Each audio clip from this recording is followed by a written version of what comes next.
Bis- Bismillahirrahmanirrahim. Assalamualaikum warahmatullahi wabarakatuh. Kita bertemu kembali dalam mata kuliah Bahasa Indonesia.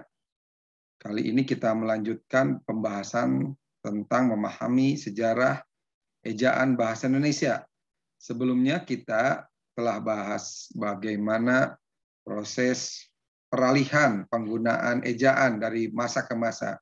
Dimulai dari masa ejaan Pan-Opposition, lalu dilanjutkan dengan periode kedua yaitu ejaan Suwandi, dan periode ketiga ejaan pembaharuan, ya. Dan diakhiri dengan ejaan Melindo pada pembahasan sebelumnya. Kali ini kita akan masuk ke pembahasan ejaan yang kelima, yaitu ejaan tentang ejaan baru, ya, ejaan baru di periode kelima penggunaan ejaan di Indonesia. Dalam upayanya memperbaiki dan memperbaharui penggunaan bahasa Indonesia, pemerintah terus berupaya mengadakan pembaharuan ejaan. Oleh karena itu, pada tahun 1967, Lembaga Bahasa dan Kesusastraan mengeluarkan ejaan baru yang disebut ejaan LBK. Ya. Ejaan ini merupakan kelanjutan dari upaya yang sudah dirintis oleh Panitia Ejaan Melindo. Ejaan LBK atau ejaan Lembaga Bahasa dan Kesusastraan ini pada pelaksanaannya di samping terdiri dari Panitia Ejaan LBK, juga dari Panitia Ejaan Malaysia. Panitia itu berhasil merumuskan satu konsep ejaan yang kemudian diberi nama ejaan baru. Panitia itu bekerja atas dasar surat keputusan Menteri Pendidikan dan Kebudayaan tahun 1967. Perubahan yang terdapat pada ejaan baru atau ejaan LBK, diantaranya huruf TJ diganti dengan C, ya. J diganti dengan Y, ya. Lalu NJ diganti dengan NY, SJ diganti menjadi SY, CH menjadi KH. Huruf asing seperti Z, Y, dan F disahkan menjadi ejaan bahasa Indonesia. Hal ini disebabkan oleh pemakaian yang sangat produktif. Huruf E tidak dibedakan pepet ataupun bukan. Alasannya tidak banyak kata yang berpasangan dengan huruf variasi huruf E yang menimbulkan salah pengertian. Pada intinya, hampir tidak ada perbedaan yang berarti antara ejaan LBK dan EYD, ejaan yang disempurnakan, kecuali pada rincian kaidah-kaidah saja. Namun ejaan ini juga tidak sempat diresmikan karena menimbulkan reaksi dari publik karena dianggap meniru ejaan Malaysia, serta keperluan untuk mengganti ejaan belum benar-benar mendesak. Selanjutnya, ejaan bahasa Indonesia yang disempurnakan tahun 1972 sampai 2015. Ejaan Suwandi berlaku sampai 1972 yang kemudian diganti dengan ejaan yang disempurnakan pada Menteri Mashuri Saleh. Di saat itu, Menteri Pelajaran Malaysia Tun Hussein On dan Menteri Pendidikan dan Kebudayaan Indonesia Mashuri Saleh menandatangani pernyataan bersama tentang ejaan baru dan ejaan yang disempurnakan.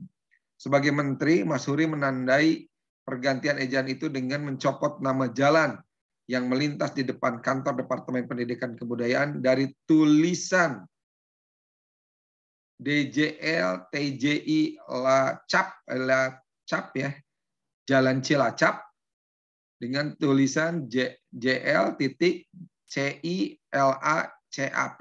Ya. Pada tanggal 16 Agustus 72, sistem ejaan Latin dan bahasa Indonesia mulai berlaku berdasarkan keputusan Presiden nomor 57 tahun 72. Ejaan baru bersama di Malaysia dikenal dengan nama ejaan Rumi bersama ERB. Sementara itu di Indonesia dikenal dengan nama Ejaan Bahasa Indonesia yang disempurnakan atau istilahnya EYD yang berlaku 17 Agustus 72. Berdasarkan pidato kenegaraan ketika memperingati Hari Kemerdekaan Republik Indonesia ke-27. EYD ditetapkan oleh keputusan Presiden nomor 57 tahun 72. Selanjutnya tanggal 12 Oktober 72, Panitia Pengembangan Bahasa Indonesia, Departemen Pendidikan dan Kebudayaan menerbitkan buku Pedoman Umum Ejaan Bahasa Indonesia yang disempurnakan. Dalam pemaparannya dapat dijelaskan, pada EYD versi pertama tahun 1972 sampai 1987.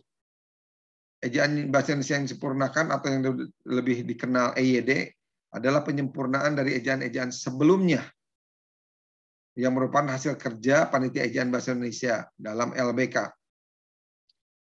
Yang pertama ada perubahan huruf. Ada perubahan huruf dari Soewandi ke EYD. Hal ini tampak pada tabel. Kita bisa lihat ejaan dari ejaan Suwandi menjadi EYD. Kata tulis jajan yang ditulis deja, dejan menjadi jajan biasa. Ya, begitu juga penulisan Y sajang yang ditulis dengan sayang. Ya. NJ menjadi NY. Ya.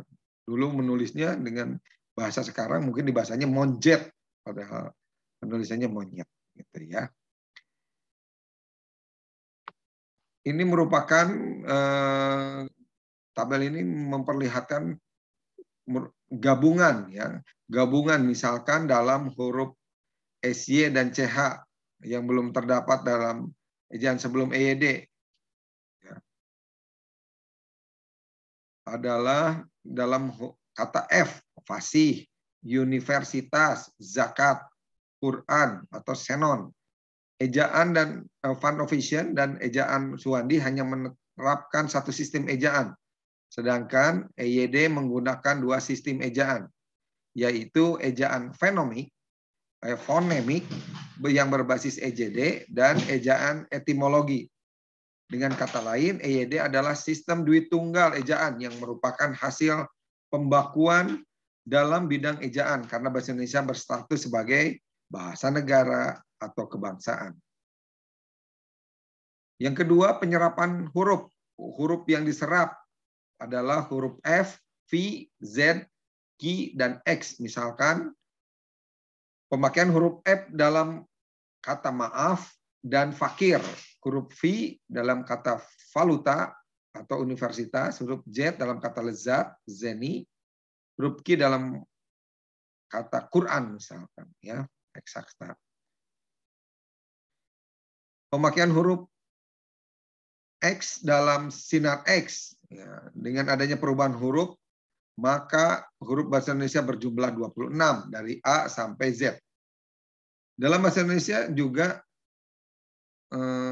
terbagi huruf itu menjadi dua, yaitu huruf vokal dan huruf konsonan.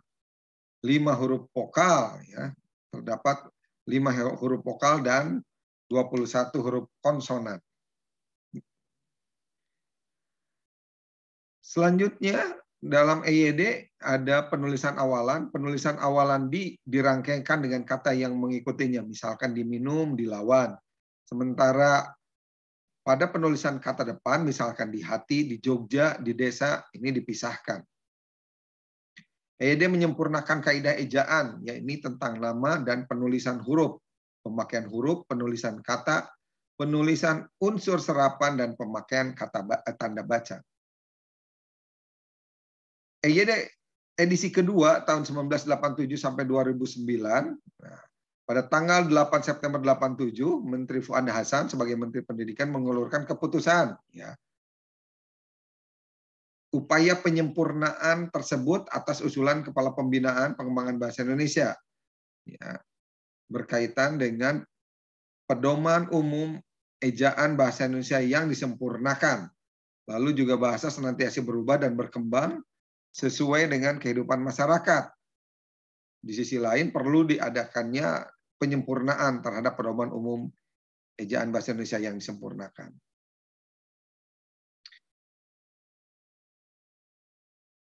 Selanjutnya, ejaan yang disempurnakan edisi ketiga tahun 2009 sampai 2015.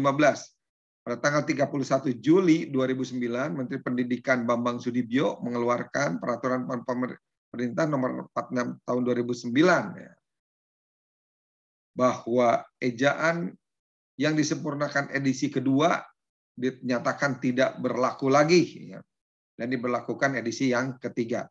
Penyempurnaan terhadap EYD mempertimbangkan adanya perkembangan kehidupan masyarakat yang digunakan bagi instansi pemerintah, swasta, dan masyarakat dalam penggunaan bahasa Indonesia yang baik, yang benar.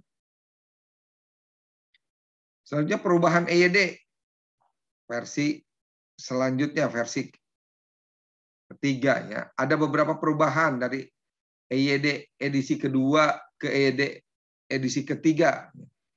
Pada edisi kedua hanya terdapat 2 kolom huruf abjad, yaitu kolom huruf dan nama huruf tersebut. Sementara pada EYD edisi ketiga terdapat 3 kolom, yaitu kolom huruf kapital, huruf kecil, dan nama huruf.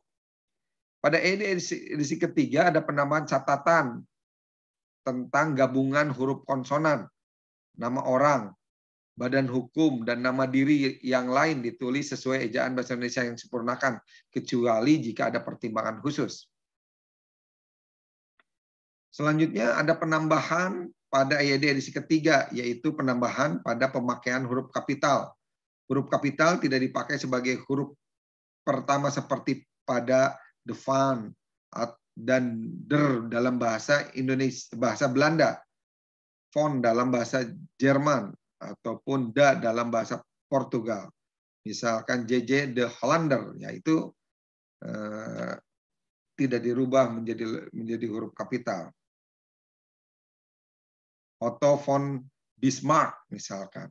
Huruf kapital juga tidak dipakai untuk menuliskan huruf pertama kata bin atau binti. Misalkan Ahmad bin Saleh, Ning binti Harun. Yang keempat ada penambahan aturan pemakaian huruf kapital pada edisi ketiga EYD, yaitu huruf kapital sebagai huruf pertama semua unsur nama resmi negara, lembaga resmi, lembaga tata negara, badan, dan nama dokumen resmi, kecuali kata tugas.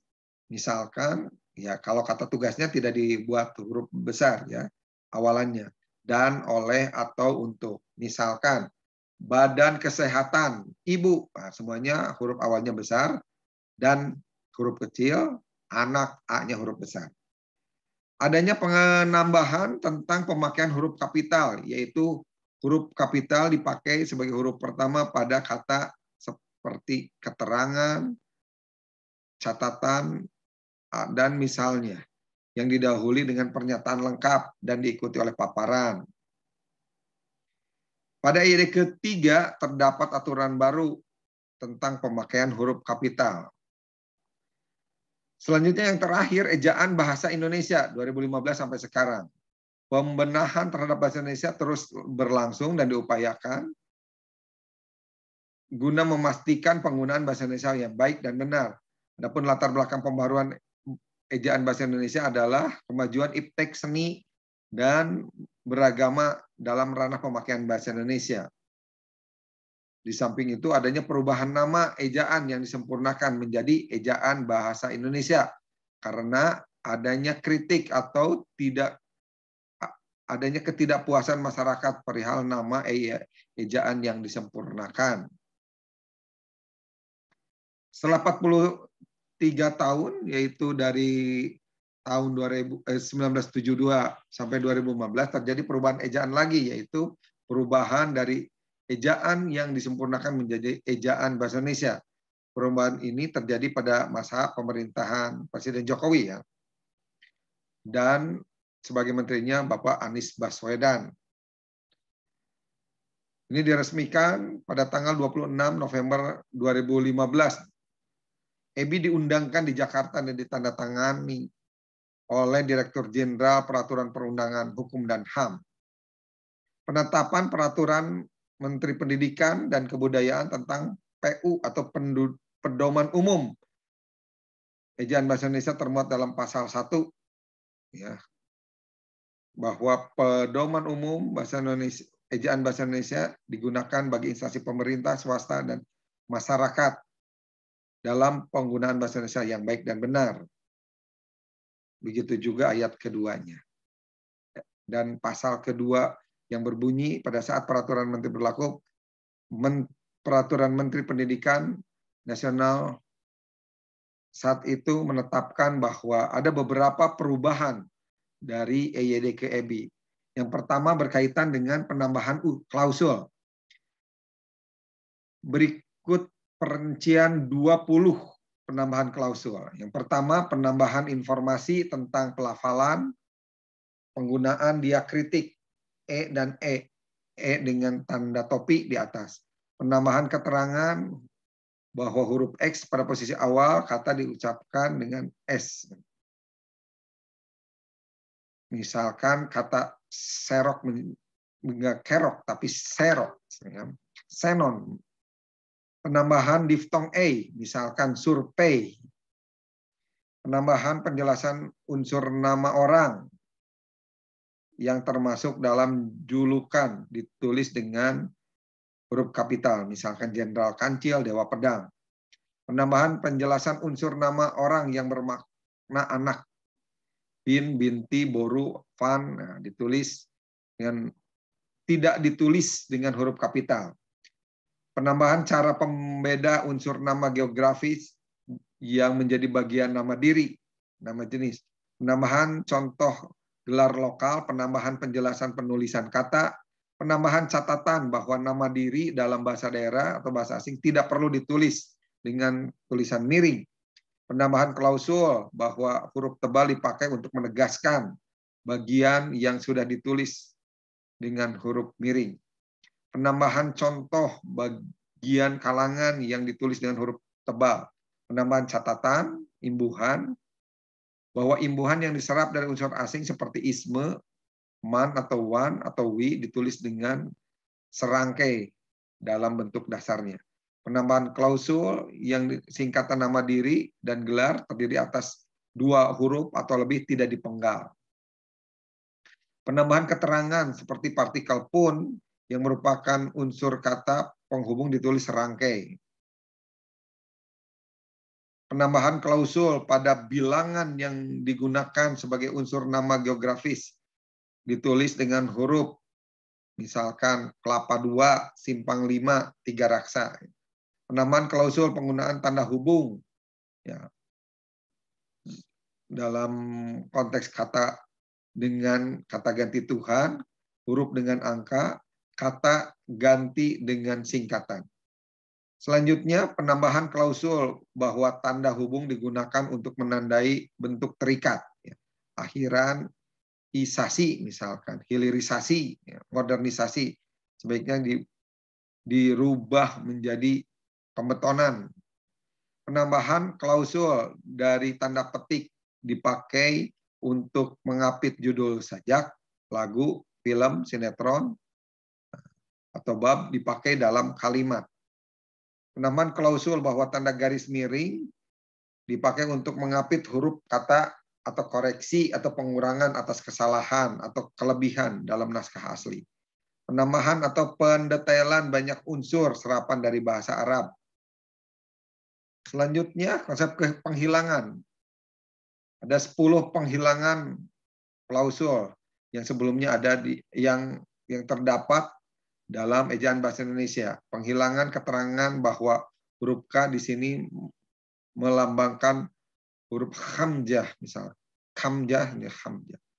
Catatan bahwa gabungan huruf konsonan EYD yang menyatakan bahwa nama orang, nama hukum, dan nama diri yang lain ditulis sesuai dengan ejaan bahasa Indonesia yang disempurnakan kecuali jika ada pertimbangan khusus, ini dihilangkan.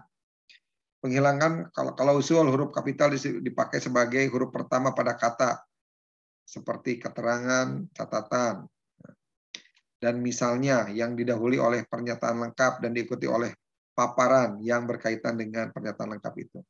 Penghilangan bagian 3C tentang klausul ungkapan asing yang diserap dalam bahasa Indonesia, penulisannya diperlakukan sebagai kata Indonesia. Penghilangan klausul bahwa bukan huruf tebal yang dipakai untuk menegaskan, melainkan huruf miring. Ya. Penghilangan klausul penggunaan huruf tebal dalam kamus. Penghilangan bagian B1 tentang klausul imbuhan dirangkaikan dengan tanda hubung jika ditambahkan pada bentuk singkatan atau kata dasar yang bukan bahasa Indonesia. Penghilangan klausul bentuk-bentuk terikat pada bahasa asing yang diserap ke dalam bahasa Indonesia seperti pro, kontra, anti dapat digunakan sebagai bentuk dasar. Penghilangan klausul kata tak sebagai unsur gabungan dalam peristilahan ditulis serangkai dengan bentuk dasar yang mengikutinya, tetapi ditulis terpisah, diikuti oleh bentuk imbuhan. Penghilangan klausul kata ganti itu, ku, mu, dan nya dirangkaikan dengan tanda hubung apabila digabungkan dengan bentuk yang serupa, singkatan atau kata yang diawali dengan huruf kapital. Selanjutnya perubahan. Nah, ada 4 perubahan klausul terdapat dalam ejaan bahasa Indonesia. Perubahan bukan bahasa Indonesia menjadi dalam bahasa daerah atau bahasa asing yang ditulis dengan huruf miring. Pada bagian 2F terdapat perubahan judul. Jika pada EYD judul pada bagian ini ialah kata depan di ke dari, pada pedoman umum ejaan bahasa Indonesia judulnya dirubah menjadi kata depan. Perubahan klausul bahwa tanda hubung minus ini ya, dipakai untuk merangkai unsur bahasa Indonesia dengan unsur bahasa daerah dan bahasa asing, misalkan di minus sowan i.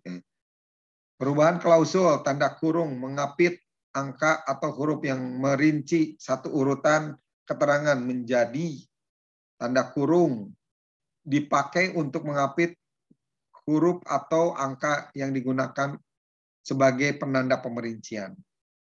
Dari beberapa perubahan di atas, yang paling menonjol adalah adanya penambahan diftong A dalam ejaan bahasa Indonesia. Pemakaian diftong A sudah ada sejak lama, misalkan kata survei, geyser. Namun keberadaan diftong tersebut baru ditetapkan pada sistem EBI ini. Hal ini menambah deretan diftong bahasa Indonesia, yaitu diftong I, O, au, oi, dan e.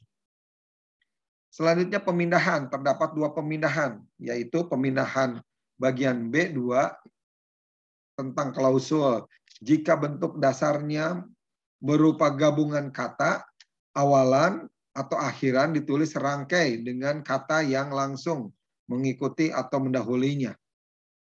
Pemindahan bagian B3, yaitu klausul jika bentuk dasar yang berupa gabungan kata menjadi awalan dan akhiran sekaligus unsur gabungan kata itu ditulis serangkai.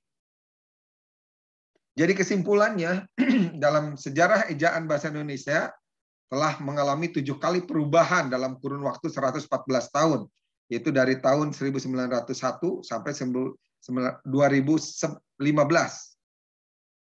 Pada tahun 1901 merupakan tonggak awal pembaharuan ejaan bahasa dalam bahasa Melayu menjadi bahasa Indonesia, yaitu dalam fase, ada 6 fase: sebelum kemerdekaan, setelah kemerdekaan, sebelum kemerdekaan tahun 1940, sebelum kemerdekaan yaitu tahun 1901 yang berlaku juga sampai 1947, ejaan setelah kemerdekaan ejaan Suwandi 1947 sampai 56, ejaan pembaruan atau juga ada istilah ejaan yang dilanjutkan dengan ejaan Melindo walaupun tidak jadi diresmikan. Ejaan pembaruan 1956, 1961, ejaan Melindo 1961-67, ejaan baru atau Lembaga Bahasa dan Kesusastraan 1967 sampai 72, ejaan yang disempurnakan 1972, 2015, dan yang terakhir ejaan bahasa Indonesia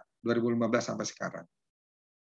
Meskipun telah mengalami 7 kali perubahan yang diberlakukan hanya 4 saja, yaitu ejaan Panopasian ejaan Suwandi, dan ejaan bahasa Indonesia. Sementara 3 ejaan yaitu ejaan pembaruan, ejaan Melindo, dan ejaan baru ini tidak berlaku karena adanya alasan politik. Demikian pembahasan sejarah ejaan bahasa Indonesia kali ini. Kita akan bertemu lagi dalam pembahasan selanjutnya. Assalamualaikum warahmatullahi wabarakatuh.